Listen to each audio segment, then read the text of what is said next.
Hello, everyone, and welcome to your annual Legacy Circle Luncheon.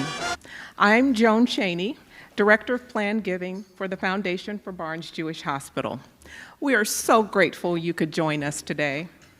To those of you who are joining us virtually, welcome, and thank you for being a part of today's program. Whether you're here in person or with us online, you are among friends who share a common bond of visionary generosity. We are honored to celebrate you and your incredible commitment as members of the Legacy Circle.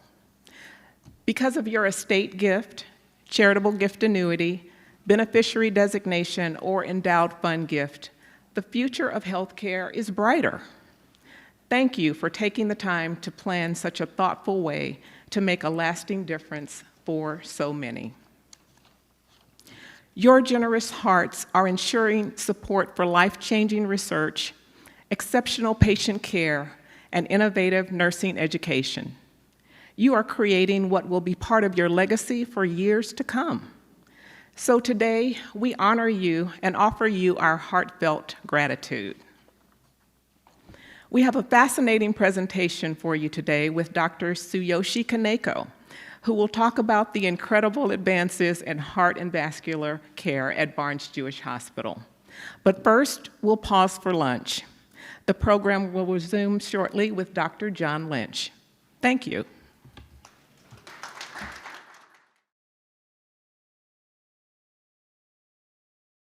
Well, good morning again. Nice to see you all, and it was nice to visit with some of our Legacy Circle members before we got started for lunch, and their guests. So, my name is John Lynch. I'm the president of the foundation and the president of Barnes-Jewish Hospital, and I have the extreme pleasure of being able to introduce our speaker in a minute. But first, I want to acknowledge a couple of folks. Thank you, Joan, for kicking us off. Thanks to our foundation leadership for getting us together today. And so for everybody in the foundation, a big round of applause. Thank you so much for our team members. Also, thanks to our catering staff for lunch today. Really, really fantastic lunch. Thank you all, team. Thank you for your service. And to our videographers and such. So, I would like to just open up with a couple of thoughts before we get into introducing our speaker and the topic of today, which really is focused on cardiovascular medicine and the investments we make together in really one of our premier programs. What you all do as legacy donors and as part of the Legacy Circle really allows us to develop world-class programs. It allows us to attract world-class talent. You're going to get to meet one of those folks in a minute. And allows us to serve our community in a way that most other healthcare organizations can't do. We can take the long view on serious medical and surgical conditions, and your planning, your philanthropy, your approach to supporting us allows us to make substantial investments in our programs, in our facilities, and therefore better serve our community. And again, if it wasn't for all of you, we would not be able to do what we can do on the campus of Barnes-Jewish Hospital, across BJC, with the foundation, with our community health improvements, and most importantly, with our partners at Washington University, building really world-class programs. So, maybe some of you have noticed just across the park that there's a fairly large building going up right on Kings Highway. And one of our guests asked me, what's going into that building? And so let me tell you what's going into that building. One, it's about 10 years of planning to complete really a very large phase of our campus renewal program, which started with the Siteman Cancer Buildings and our OB programs, and the regeneration, the rethinking of the campus on the north end. So where the Legacy Jewish Hospital existed, and those programs up there were then remade into that building. And now we're completing, in about 18 months, the south end of the entire campus renewal program. And so in the new building, which is on the location of the old Queenie Tower. So many of us spent numbers of hours there. I spent literally thousands of hours in the old Queenie Tower taking care of patients and running those steps, and have some very fond memories, particularly of that beautiful restaurant up at the top that many of you all experienced over the years. And now we've replaced that building with really what is a state-of-the-art cardiovascular building. And the first part of the building will actually have a lot of key support structures like we did on the North Campus. There'll be wonderful meeting areas, really nice gathering places for our team members and for our visitors and patients. So we'll have cafeteria and outdoor space. We'll have radiology services moving in. I know Angeline is here and she's busily planning all those moves for radiology. We'll have perioperative services, recovery areas in there. But most importantly, we'll have beautiful new all-private rooms and 2 new very large state-of-the-art ICUs in the top part of that building, all dedicated to cardiovascular medicine. So many of Dr. Kaneko's patients will be enjoying those facilities in just a few short months. The building itself is really interesting. We actually got a grant from the federal government to sort of up-armor and future-proof the building to the best of our ability, so that if we ever have to face another pandemic, and it's actually likely that we will, every one of those rooms can actually be turned into an ICU. So we re-engineered the space, the HVAC systems, the air conditioning, the way we flow and filter air, so that essentially every room can become an ICU if necessary. So a lot of thought went into the building, our best thinking about how to support both our patients and their experience, but also how to provide safe care and how to support our team members that do such an amazing job taking care of our patients. So again, without the help of our very generous community, and you all represent them for sure, we would not be able to make these types of investments in our programs and in our community. And so once again, thank you all. So at this time, it's my extreme pleasure to introduce my colleague, Dr. Tsuyoshi Kaneko, who is the Schoenberg Chair of Cardiovascular Surgery.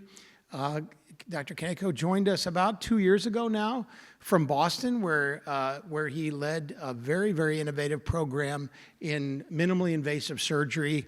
I know he's got a number of stories to tell us and to update us on that program, but let's have a round of applause for Dr. Kaneko. Thank you.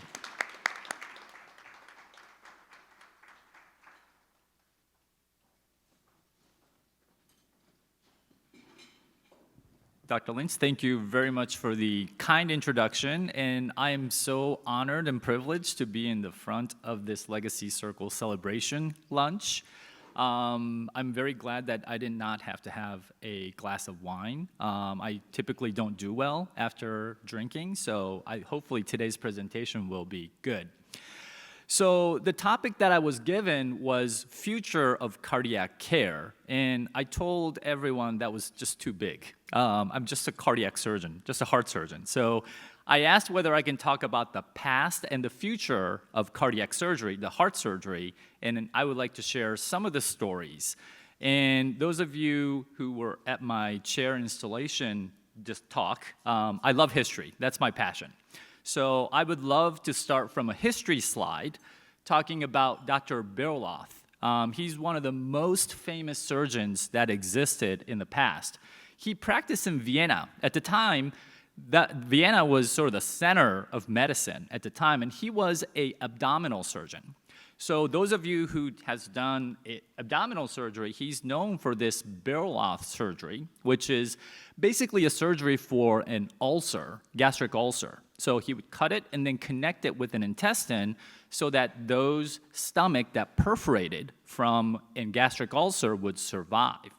So this really, really famous Dr. Berloff, he said that no man should operate on human heart. So that's a statement that he made. There's a second statement that he said. He said, no man dare to operate on the human heart. So that was the statement at the time. This was in the 1800s, where operating in the heart was thought to be too lethal. We should not be doing any of this. Again, there's some question about this statement. So some of you who know history, Marie Antoinette made this statement. If people have no bread, let them eat cake. So this is a very famous phrase, but there is no record in history that she has made this statement. So this is one of the examples. The second example is, I don't know who loves Roman Empire history. Honorius, he's the empire at the later phase of the Roman Empire. And at the time, the capital of Rome was not in Rome. It was in Ravenna, which was outside of Rome because of the protection purpose. But he had this rooster, and the rooster's name was Rome. And there was an attack from the Germans at the time, and the eunuch told him that Rome has perished. And he said, no, but there's just taking food on my hand. He was just talking about his rooster. And I fear that it was my beloved rooster, not the city. So again, this is a famous story, but this also has no record in history. And there's been some claims that, that Dr. Berath never made that statement. So there was an article in our journal stating that he has never said it because it gets quoted so many times that we should not be using his quotes of the heart should not be operated in the future. Nonetheless, turn the clock a little forward in 1923. This was at my previous institution, Brigham Women's Hospital, formerly known as Peter Bent Brigham. The former chief of surgery was Dr. Elliot Cutler, who was a very prominent surgeon at the time. And he performed the first valve surgery. This was back in 1923. So if you do the calculation, last year was the 100th anniversary of the first valve surgery that was done. And at that time, one of the most dominant valve disease that we had in the world was a disease called a rheumatic disease. So rheumatic disease happens when you have a rheumatic fever, scarlet fever, when you're young, and they develop this sclerosis of the valve, and the valve becomes very, very narrow. So a lot of these patients present with valve stenosis. That's sort of the medical terminology for having a very narrow valve. So the first patient looked like this. This is actually the picture immediately after the operation. She was a 12-year-old who had a rheumatic fever, who was in the hospital for months, and she was suffering from this disease. And the cardiologist, Dr. Levine and Dr. Elliot Cutler, decided that they would do an operation on her. This was the first operation. So this was the operating theater, and there's a little bit of backstory that really doesn't get published too much. So Dr. Cutler at the time thought that cutting out that leaflet that's very tight and calcified, would relieve this disease. So he came up with this device called a valvulotome that's in the right upper corner. It looks like a torturing device. But what it does is it actually clicks and takes that calcium out, and is supposed to relieve whatever narrowing of the valve that the patient has. And you can see sort of the picture on the bottom corner of how he was thinking about doing this. So when he operated on this girl, the valvulotome was not ready. So what he actually did was he got a knife, he punctured it from the apex, and then he cut both corners. So it was a surgery, what we now, even now, to this day, we perform a procedure called a commissuroplasty, meaning that we cut and open that valve so that valve can function again. So he actually performed that, and the patient survived. Patient lived for another 4 years, eventually died of pneumonia, but the patient survived.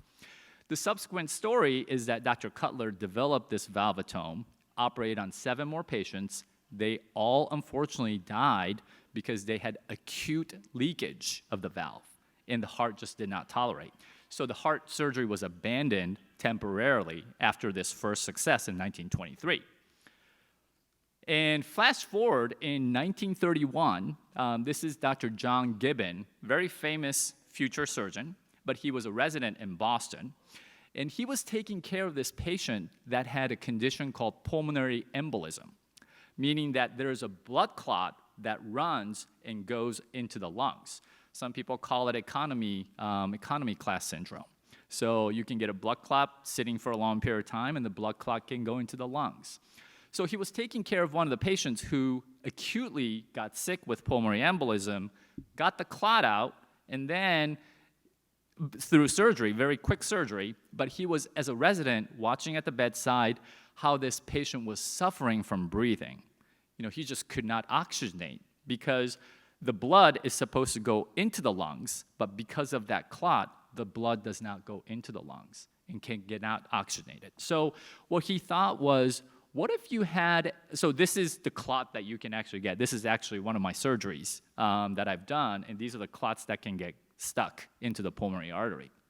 So what he thought was, if I can take the blood out of this patient's heart and then oxygenate it and then put it back into the patient's body, then this patient would survive. That's what he thought, and he kept experimenting. So he was a resident in 1931. He successfully done a project in a pig in 1935, 4 years later. But you can see that the first case that was done was in 1953, so it almost took 20 years or more to develop this machine. And what it really did was to fix this condition called atrial septal defect, meaning a hole in the heart. So he took the blood out of the heart. While he emptied it, he was able to repair the hole safely and then successfully close the heart. And this was what the first machine looked like. So this machine got better. We still use it to this day, called a cardiopulmonary bypass. Nowadays, during the ECMO times, the COVID times, there was a lot of patients that couldn't get oxygen, and a lot of patients received this therapy called ECMO. Some of you may have heard during the COVID times. And cardiopulmonary bypass basically is an ECMO. And there is a very interesting article in New Yorker magazine this week saying that ECMO has really changed the death in this period of time because you can keep these patients alive. And these are some of the past histories of cardiac surgery that really made a difference. So flash forward in 1989, he's a cardiologist, Dr. Anderson. He's a Danish cardiologist, and he was attending a meeting, and he thought that, there's all these surgeons that are replacing the valve with a cow valve, just like Mr. Ratliff got. So he's one of my patients who received my valve, but people have been getting these artificial valves, and what he thought was, why can't we crimp this into a metal and then stick it through the groin rather than opening the chest? And he actually got the wires from the surgeons, got some pig valve, and then created in his backyard and did some experiments. After multiple reiterations, so this was back in 1989, in 2002, in France, the first valve, you can see in the right lower corner, was implanted using a catheter valve through the groin. So I'm going to skip this part. So this is what the valve looks like. And nowadays, can you play that video on the left lower, if you can? So the valve is crimped almost to a size of a pen, and you can put it inside of the groin and then implant it that way. I don't know if it plays. How about this one? So this is called a TAVR, transcatheter aortic valve replacement. And can you play that video? I don't know if it plays. So nowadays, we can replace the valve without opening the chest. We can actually go through the groin to replace the valve using this. And contrary to the operations that we have done for a long period of time, we open the chest, we cut the valve out. That's where we're cutting the valve leaflets out. You see the leaflets coming out. And then after this, we put sutures in. We're irrigating to make sure that the calcium is not really existent, because that could be a stroke. And then we eventually replace the valve. So you can see sort of the two different invasiveness of the procedure itself. So this transcatheter valve has been studied for a long period of time. So it first got implanted in 2002 in France by Dr. Crivier, who unfortunately passed away last year. And then there were multiple studies that were done, 2011, 2012, and then in 2019, all risk category patients were approved for this new technology. So where can you get this therapy? Barnes was one of the first institutions that had access to transcatheter valves. Now in the United States, there's 823 sites that perform this procedure. And you can see that a lot of them are in California, Florida, and Northeast New York. But even in St. Louis, there's 8 institutions. If you look closely, you can even tell where they are, and all the institutions within Missouri. So there's a lot of places that does this after all the technology dissemination. And in 2022, 98,000 transcatheter valves have been implanted in the United States. So all this is coming. And this is one of the slides that we show. So the blue slide is all the open heart surgery aortic valve replacements that are done. And you can see that in 2018, this new technology has overtook this historical surgery that we have been doing. So what are the shortcomings of these procedures? So one of them is called a bicuspid aortic valve. What does that mean? So bicuspid aortic valve means that usually the aortic valve looks like a Mercedes mark. It's got 3 leaflets. Bicuspid valves, there's only 2. Of note, this picture that is depicted here is written by Leonardo da Vinci. So he has known this through 1500s. So there's a lot of understanding about this, but it happens in about 1% to 2% of population, and it's hereditary, meaning that it can carry down through the family chain. So this bicuspid aortic valve, it looks like this in reality, but when they looked at all these clinical studies, they said that these bicuspid aortic valves are not really indicated for these procedures. So I'm going to skip this slide a little bit. So in these clinical trials, they said that the bicuspid valves should not be in this study, meaning that these are not really well studied. So that's one of the things that I was interested when I was back in Boston. So this is a study that compared the risk of doing TAVRs on 3 leaflets and 2 leaflets, and there was no difference between the 2. However, when you look at a little more in detail, there are some specific anatomy that are good for this TAVR procedure, and there are certain anatomies that are not. So we should not be doing all these TAVRs in these bicuspid aortic valve patients. And we also showed that if you do surgery on these patients, they do very well. So again, these are some of the discussions that we're having in our field, whether these bicuspid patients should undergo surgery or transcatheter valve. One of the other concerning thing is this is sort of the national data. The left one is from California. So what are the percentage of TAVRs being utilized in the United States? So in California in 2021, about 46% of patients were receiving TAVRs, and this was patients under age 65.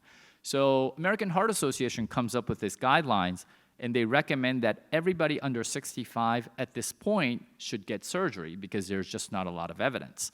But in California, 50% of those patients who should be getting surgery now is getting TAVR. And this is another data from the insurance company, and they have also shown that about 45% of patients are getting TAVR. So yes, this technology is very minimally invasive, and it's very good for the patients, but are they being utilized inappropriately for some of the patients that are not really indicated? So what's the problem if you use these TAVRs in younger patients? So part of the problem is that if you put these valves in younger patients, then they tend to fail a little faster. It's sort of a common sense. So if you put a valve in a 50-year-old, that 50-year-old patient would go and play tennis, play golf, run, and that valve will have to open and close multiple times. If you have 80-year-olds that are not that mobile, then those valves probably won't open that much. So therefore, these valves that are implanted in younger patients, they fail faster. This is what it's showing. The younger you are, the faster the valve fails. So what happens if you put a TAVR valve and that valve fails? So what's the data on that? You can put something inside of that. You can put something inside of that old valve, and they do okay. But again, this is a little complicated slide, but what it's showing is that if you put a new valve inside, what happens with the old valve is that it opens up and then it closes the orifice of the artery. So if your heart doesn't get any blood, it's very bad. You're not going to survive. So these are some of the cases that you just cannot really do this procedure, and it happens in about 20% to 40% of patients. So what happens if these patients need surgery? So this is something that we looked at, and this is using the Medicare database. What we showed was that if you do surgery after TAVR valve was implanted, the 30-day death rate is 13%, meaning that it's a very, very high-risk surgery. So to the left is sort of the video. I don't know if this video plays. I hope it does. But if you do surgery afterwards, then the risk of that operation is extremely high, meaning that we sort of have to think when we first pick that valve, which one should we pick, surgery or TAVR? Everyone wants TAVR when they come to my clinic, but some patients just do better with surgery, and that's what you had, Mr. Ratliff.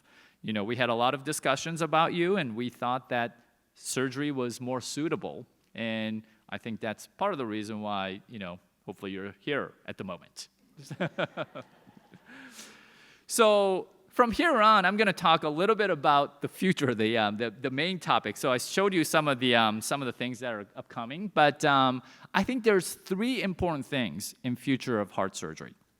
So the first thing, despite all these fancy new advancements in medicine, I think the most important thing is the team. We live in a world that we are very dependent.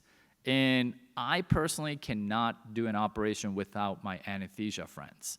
It just doesn't work. And we have to think and we have to understand that we're a team. And I think that concept really has to expand. And in medicine, using this multidisciplinary team has been shown in a lot of fields that it actually provides a lot of benefits. So, the initiation of this heart team concept, heart team means that we see patients with cardiologists and the surgeons. That really has been in the guidelines for a long period of time, since 2010. And we have been practicing it that way, but I think this teamwork is really, really something that's difficult to install. It's not easy. So what is the benefit of heart team? One is that, we see patients together, and patients feel very comfortable. Patients see multiple physicians, and they feel like they're being cared for from multiple perspectives. And then they're getting it from multiple specialties, not just a cardiologist, but also from a surgeon. And they both give the opinions of what to do in those cases. That's how the valve team works. And we actually communicate a lot. Right before this meeting, my cardiology colleague, Dr. Zaharias, called me and spoke to me about a patient. And then right afterwards, another cardiologist called me about a patient care. So we're communicating a lot, and that's sort of the teamwork that we're trying to create within our field. And then it also expedites referrals. So if we think that the patient needs a pacemaker, then we can refer it to our friends fast. If the patient needs surgery, I've already seen the patient. That process becomes very fast. And it really puts the patient care in the center. I think that's the most important thing about the teamwork that we're trying to develop. And I think this Barnes-Jewish Hospital has one of the most premier teamwork that I've ever seen compared to my other institutions that I've been involved in. However, this heart team concept is somewhat in jeopardy. It used to be that, we're all a big family type of thing, but now there's a lot of attacks from the cardiologists and the surgeons against each other. So this is in particular about bypass surgery and stenting. And this was in BBC. One of the major surgeons in UK, United Kingdom, said that a lot of the data supporting stenting rather than surgery is bogus. And he actually said it on BBC. He actually withdrew his name from a lot of his trials, and it was in all these articles. And people are still fighting about who should get surgery, who should get stent. And same thing is happening in the space of the valve. So who should get surgery, who should get TAVR? I think that turf war is starting to happen. We're sort of going backwards. And why is that happening? And why is that happening? I'm going to skip this slide. Why is that happening? It's just because it's very inefficient. When you see patients with 2 teams, it takes longer. And you have to spend more time. You have to communicate with someone. I had to take the call from my cardiology colleague. If I make the decision, I just make the decision. So it's more inefficient in a way. And you really need to respect each other. If I don't really respect the partner that I have, it just doesn't work. And that's very hard to establish, which I will talk about. And there's always a politics within the team. You know, people say that if you have 3 people, there's politics, right? So I think if you have multiple physicians and surgeons and cardiologists, think of how that politics could be. It's very complex. And I think patient care may not be done on, they may be done under patient's individual interest.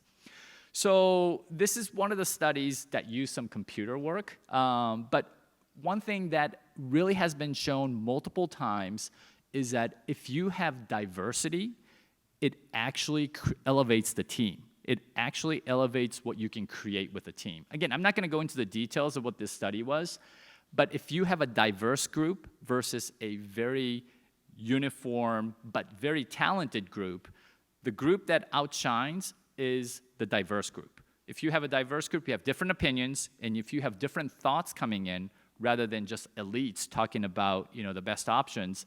So we have to have that diverse team within our community. And I told you I'm going to show this, but one of the key thing about the team function, this is one of the major books that I've read about teamwork, the 5 dysfunctions of the team. It's actually talking about how to function the team by talking about dysfunctions. And the bottom line is if you have no trust, if you have mistrust, that team won't work. So we just have to create a way to trust each other. And that's something that we've been working on. So you can solve this by some of the structures that you create. So blue is a surgeon, red is a cardiologist. And if you have a structure like this, then you don't really interact with a lot of people. You know, you interact with some cardiologists scarcely, and you just don't have the time to create that trust. So what we have done at Barnes is that we have sort of a core team that we work together so that we can create that bond, trust, so that that will be the foundation of the team. And that was part of the reason why I came, because Barnes had that. There are not a lot of places that have that trust and the teamwork, and we continue to grow because of the teamwork that we have within our space. So the second thing that I think will be important, and I think this is most flashy part of our field, is the innovation aspect of it. We have a lot of innovation coming up in our field, and I'm going to share you some of them. And this is not the most recent innovation. This was a past innovation called a MitraClip. This is a device that goes into the heart and clips the valve and prevents the valve from leaking. And guess who invented this? The person who invented this is probably the most world's famous cardiac surgeon, who is Dr. Oz. So he was actually one of the surgeons that created this device, and he has the IP and still holds that to this day. And again, cardiac surgeons are very innovative, and we try to make sure that we move forward with this. So what else in our field? Again, some of the things that are coming up is AI. So this is a software where you take the CT scans, and then you create sort of the implant of that TAVR valve in a different location. So AI can calculate that for you, and it actually tells you if you implant that valve 4 millimeters from this space, then you can put a second valve in. That will be safe for you, and you will have less complications. All of this are being done through the AI technology. So AI technology is one of the upcoming things in cardiovascular medicine that we cannot ignore. There are some other really, really great things that are happening. There's a lot of AI tools that are happening in EKGs. You get an EKG and you know whether you have a future heart attack or not. Can we do that? There's a stethoscope that you have, and stethoscope that can read and potentially predict your future risk of heart disease. I think a lot of these things are in research at the moment, and I think we will see that in the next decade or two. There's been a lot of advances in heart transplants, and some of you might have heard the news that that heart transplant using a pig heart has been done about a couple of years ago. There's been 2, and unfortunately those patients have not survived, but to me, I think this is more the bigger advance. So we call this DCD, deceased cardiac death transplant. What that means is that in the past, the heart transplant was done only on the patients who had brain death. So unless if their brain is dead, but the heart is alive, those are the rare conditions where you were able to do heart transplant. However, in this day and age, where there's a lot of sick patients with heart disease, we just don't have enough donors. There's not a lot of donors that really need that heart transplant. So what's one way to deal with this? Not to limit the donors to brain death. So what this does is the patient that has terminal disease but has a good heart, what they do is before they pass, they put the breathing tube in, and as soon as they pass, when the heart stops, they put the patient on the heart and lung machine, the machine that I showed you in the beginning. And you revive that heart, you keep it on the machine, and then bring it over and then transplant it. So that's called DCD heart. And this has been proven to be safe if you do it with an excellent expert hands. Barnes has this DCD program, which was started a year ago, and we've been very successful with it. And this has increased the donor pool for the transplant patients that really need that heart. And I think this has been one of the biggest advances in our field, in my opinion, in terms of the transplant. Pig heart transplant's more flashier, but I think this is more impactful in our field. There's other things that are coming. So this is a device called Impella. It is a pump. There's a lot of heart pumps that people get implanted. It used to be a very big device. Now it's a very small device that is really size of a pen. And at the moment, all these pumps are something that goes either through the leg or the arm, and you have to keep that device in until that can come off. The company is now working on implantable Impellas, meaning that they can implant the device in there with some control so that those implantable Impellas will be in their body. They will help pump the heart in patients who are not eligible for transplant for other reasons, and they can go out and live their normal life. So these technologies are advancing. In the field of cardiac surgery, one of the big advances that has been happening slowly, but I think it's going to take off, is the robotic surgery. So robotic surgery originated from cardiovascular surgery. However, at that time, the device was not really precise enough, and it had a lot of complications. After multiple reiterations and successes in other surgeries, there's a lot of OBGYN surgery, there's a lot of urology surgery. Now, the robotic surgery in cardiac surgery has really made a comeback, and it is really gaining a lot of popularity. So when you think about robotic surgery, you think that some robot will come and just treat your heart, and that's not the case. It's more of a puppet, but you can actually sit in the console, which is apart from the actual robot that is doing the operation. So this is what it looks like, and through those console and through the lens, you will manipulate all the tools, and all the arms that are in the patient will do the same movement, but with no tremor and with more precise accuracy. So that allows you to fix some of the disease. In this particular case, this is talking about a mitral valve prolapse. We spoke about that 12-year-old girl that got mitral valve stenosis from a rheumatic disease. Now the leaky valve is more of the common disease in the mitral valve. So what the robot can do is you can cut that leaflet, and then you can put sutures in to repair that portion of that prolapse valve. And again, when you try to do it with a small, tiny incision, this is less than a 2-inch incision, and when you try to do it with a long instrument, you just cannot do the precise accurate movements. But with a robot, you can actually suture it very accurately. So again, this surgery is planned at Barnes in August, so it's coming. So not yet, but it is upcoming. One of the last thing I want to talk about in innovation, it's not really a new innovation, but more of a resurrection. And this is a procedure called the Ross procedure. Dr. Donald Ross, or Sir Mr. Ross, is a surgeon in UK who unfortunately passed away. But what he came up with for aortic valve disease, he took the pulmonic valve, which is on the right side of the heart, and took that valve put it into the aortic valve position, and then implanted a cadaver valve into that pulmonic valve. Why would you do that? It's because of that pulmonic valve. It's a native valve, and it just does not wear out. It lasts for a long period of time. And this was shown recently that if you do a Ross, you almost live the same as the general population, meaning that other surgeries with tissue valve or mechanical valve, you don't live as long, but if you get a Ross, you will live almost as long. So this is a video of a Ross that I did recently. And again, this is what the aortic valve looks like after you take it out. And in this particular case, the valve was very big, so we're putting a ring inside.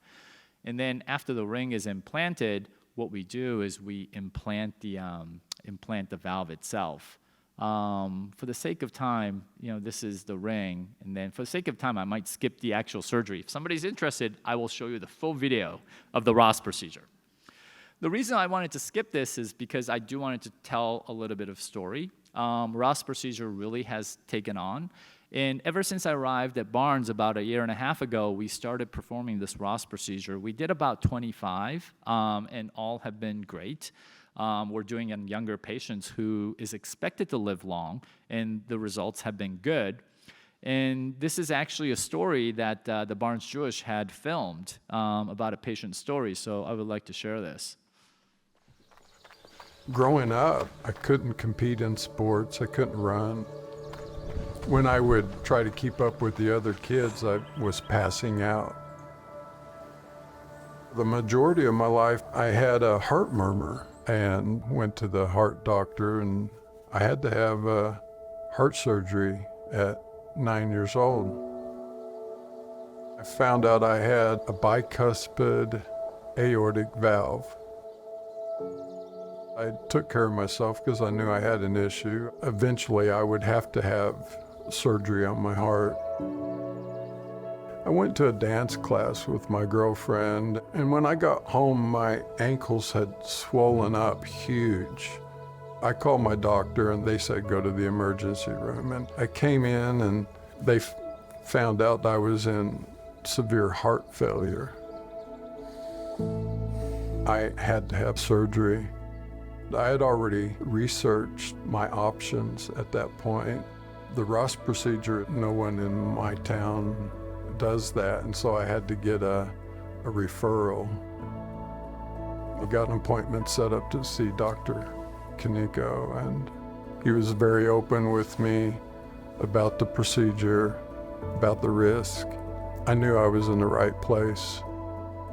The Ross procedure, you harvest that right side pulmonic valve and then implant it in the aortic valve. And for the pulmonic valve, you substitute it with what we call a homograph. For younger patients who has very long life expectancy like Chris, it's a great option for those individuals.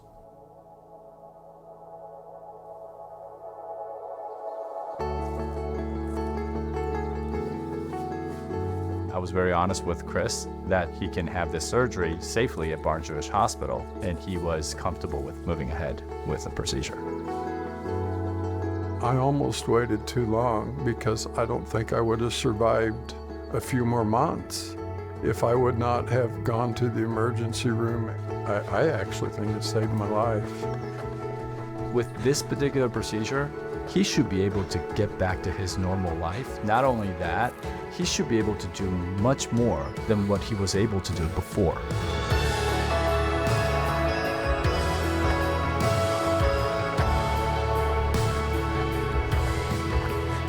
Life after surgery has been great. I think it was one of the hardest things I've ever gone through in my life, but it was worth it. I've always wanted grandchildren, and I didn't know if I'd ever live that long, but now I know, maybe hopefully see my grandchildren get married. So as the months go by, it just gets better. You know, I'm 57, and it's like I'm young again.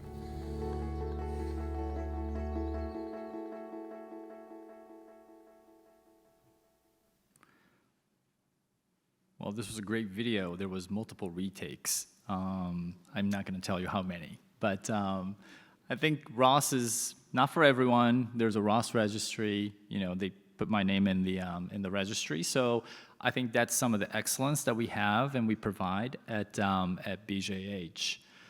The last but not the least is education. We got to foster the future generation. And this is Dr. Michael Davidson. He was a cardiac surgeon. He was a cardiac surgeon at Brigham Women's Hospital. And he was my mentor during my training. And he was tragically shot when I was a first-year faculty. And he passed away after that. And I really sort of took on his legacy, and I owe all my success to him. He was a visionary. He was a visionary that really thought that meshing with cardiology and cardiac surgery was important. So after I finished my surgical training, I actually spent 1 year in the cardiac cath lab. That's where the interventional cardiologists train. So I cross-trained, cross-pollinated with them. So I sort of live and sort of think similarly with the cardiologist, and I think that has been part of my success.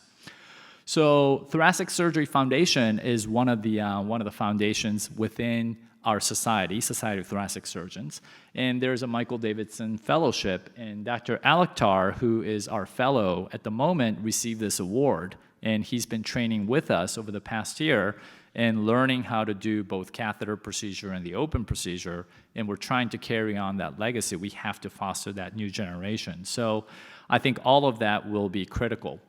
But at the end of the day, I think most importantly, the team, going back to the teamwork that I originally spoke about, this is the study that was published in Harvard Business Review. What it basically says is that if you are happy, you live longer, and you're gonna have a better life. So why not make it happier with the teamwork? So my vision of the future in cardiac surgery is teamwork, innovation, and then education. I think those three will be the pillars of our success in our field. And I am very sure that BJH will be center of that innovation and future of cardiac surgery. Thank you very much.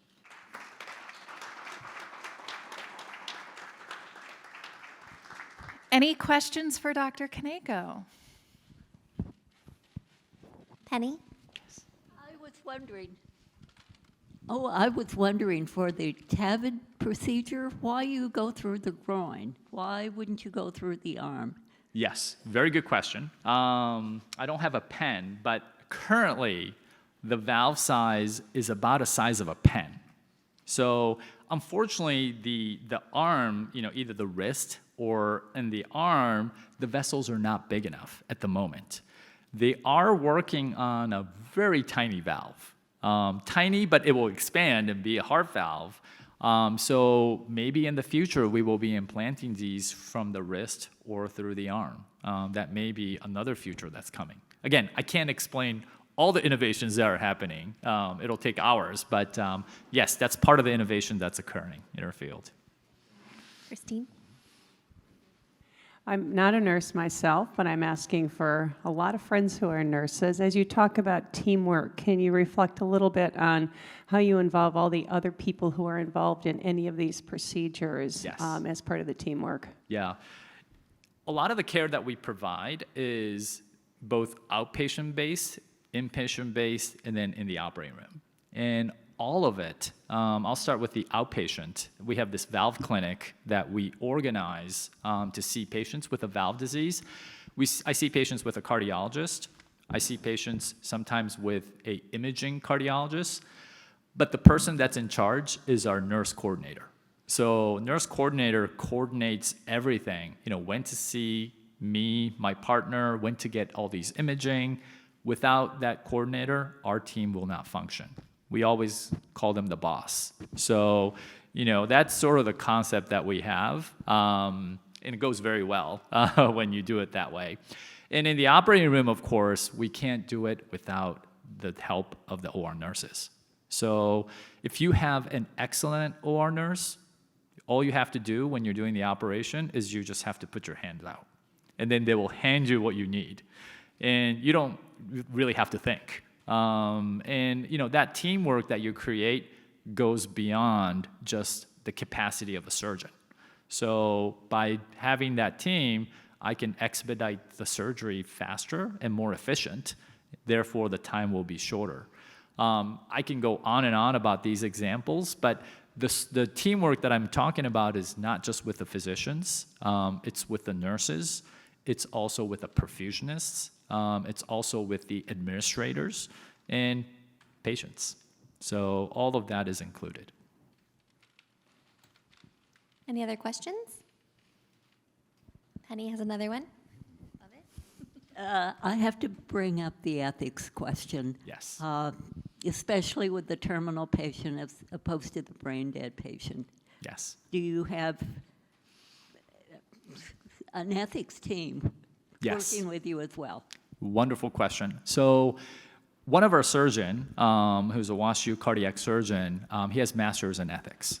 And we encounter all these ethical dilemmas all the time. So I spoke about the New Yorker magazine article. So what it says is that by putting patients on ECMO, you can basically keep those patients alive for a long period of time. But what do you do if there is no other pathway from there? Do you stop that ECMO? Because patients on ECMO, they speak, they can talk, they can eat, they watch TV, they play games, right? But if you stop that ECMO, they will die immediately. So what do you do with these patients when they have no alternatives?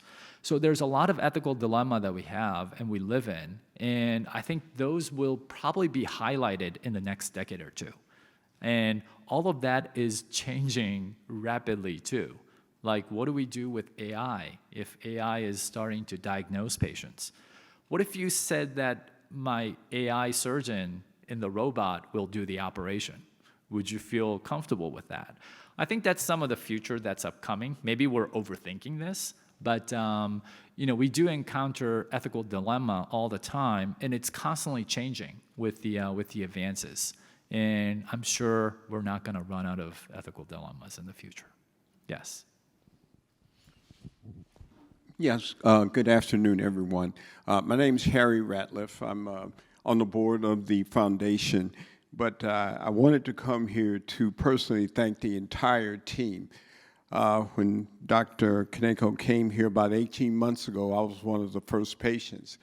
I had a arterial valve replacement, and that teamwork that they talk about, everyone from the physicians, the nurses, even down to the staff on the floor, the rehab individuals saved my life. And it's just that true. The cardiologist told me that if I waited 6 months, I'd go into congestive heart failure. I said, nope, we're going to get this done. So as they talk about teamwork, I know how important that is, and I just want to publicly thank the doctor and the entire staff.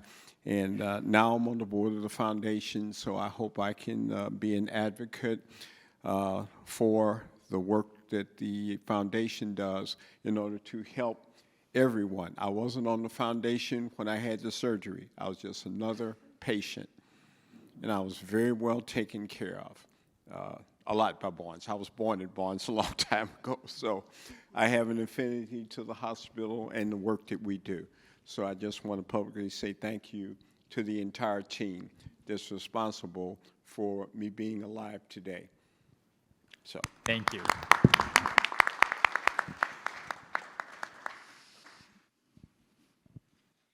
Any last questions? And if not, thank you, Dr. Thank Kaneko. you. That was a wonderful presentation. I'd like to welcome Joan Chaney now for closing remarks.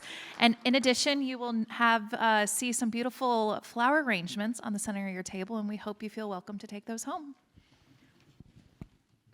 Thank you, Dr. Kaneko, for that most informative presentation. And a very special thank you to our Legacy Circle friends. Thank you for your time and your attention this afternoon, and we hope to see you very soon. Have a great afternoon. Thank you.